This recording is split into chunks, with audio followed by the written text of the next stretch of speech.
دیکھیے، ماں باپ کے گھر میں دین نہیں، ماں باپ کی زندگی میں دین نہیں، توحید کا آئیڈیا نہیں ہے، سب تو انٹلیکچوئل بنے ہوئے، دانشور بنے ہوئے ہیں۔ موقع ملتا ہے تو علماء ہی کو تفسیر قرآن سمجھا دیتے ہیں۔ اماموں پر نظر ہوتی ہے، علماء پہ نظر ہوتی ہے، اتنی سی نظر اگر اپنی بیٹیوں پہ رکھ لیتے تو یہ دن دیکھنا نہیں پڑتا۔ گھر میں ٹیلی ویژن ہے، دین کا تصور نہیں ہے، اسکارف اور برقع فیشن کے نام پر، بیوٹی کے نام پہ پہن لیا گیا، انہیں پتہ ہی نہیں کہ برقعے کو بھی برقعے کی ضرورت پڑ گئی ہے اب۔ اس کے بعد پوری زندگی بچیاں 18 سال 20 سال باپ کے گھر میں رہتی ہے۔ ہم بچپن سے اپنے بچوں کو کیا کہتے ہیں؟ بیٹا جلدی سو جاؤ، صبح اسکول جانا ہے۔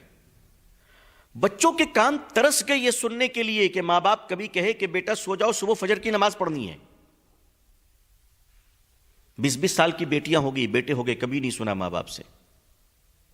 تو گھر میں نماز نہیں سنی، گھر میں اللہ رسول صلی اللہ علیہ وسلم کا نام نہیں سنی، گھر میں اسلام نہیں سنی،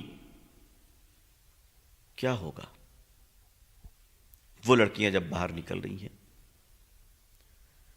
تو نیوز چینل یہ سب دیکھ کر سمجھتی ہیں کہ صاحب اسلام ہم پر اتیاچار کر رہا ہے، جبکہ اسلام ایسا فلیکسیبل ماڈرن ریلیجن ہے ماشاءاللہ کہ دنیا کی سب سے آزاد اور انکنٹرول لیڈیز یورپ میں اگر کہیں آ کر پناہ لے رہی ہے تو وہ اسلام میں آ کے پناہ لے رہی ہے۔ اس لیے ویسٹرن کنٹریز میں ہزاروں ہزار عورتیں روزانہ مسلمان ہو رہی ہیں، اور مسلم لڑکیوں کو اسلام نہیں معلوم، مسلم لڑکیوں کو قرآن نہیں معلوم۔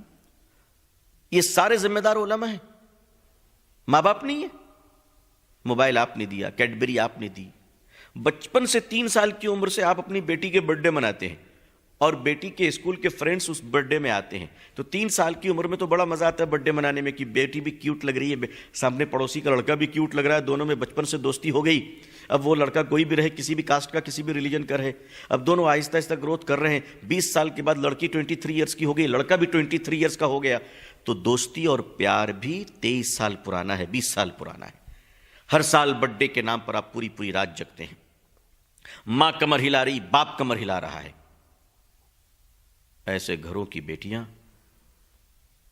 اس طرح کی کچھ حرکتیں کر جا رہی ہیں جس سے پورا سماج اور دیش کے ہر شریف آدمی کا سر جھک جا رہا ہے۔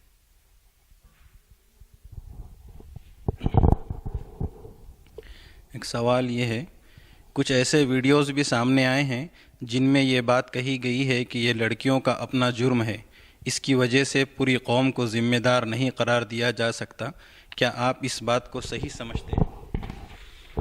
دیکھیے، لڑکیاں سماج کا حصہ ہے، بیٹیاں گھر کا چراغ اور گھر کی رونق ہے۔ چھوٹے اگر کوئی غلطی کر جائے اور بڑوں نے اس پر آگاہ نہ کیا ہو، تربیت نہ کی ہو، تو بڑے اپنے جرم سے فرار اختیار نہیں کر سکتے۔ لہٰذا میں سمجھتا ہوں کہ اگر ایک پیڑ کٹتا ہے تو پورے محلے کا نقصان ہوتا ہے، ایک انسان اگر گمراہ ہو جائے اور ایک بیٹی گمراہ ہو جائے تو پورے سماج کے اوپر تباہی آ جاتی ہے۔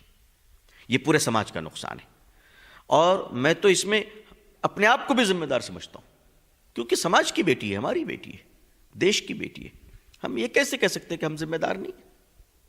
یہ تو اپنے آپ کو بچانے کی راہ ہم ڈھونڈ رہے ہیں۔ نہیں، ہم کو اپنے آپ کو نہیں بچانا ہے، ہمیں تو سماج کو بچانا ہے، مانوتا کو بچانا ہے، انسانیت کو بچانا ہے۔ اس معاملے میں علماء اور امام ذمہ دار نہیں، مگر ذمہ داری وہ لے رہے، سمجھ رہے، کیونکہ ان کو جگانا ہے، بہرحال محراب سے آواز بلند کرنی ہے، لوگوں میں بیداری پیدا کرنی ہے، ذمہ دار تو ہم سب ہیں۔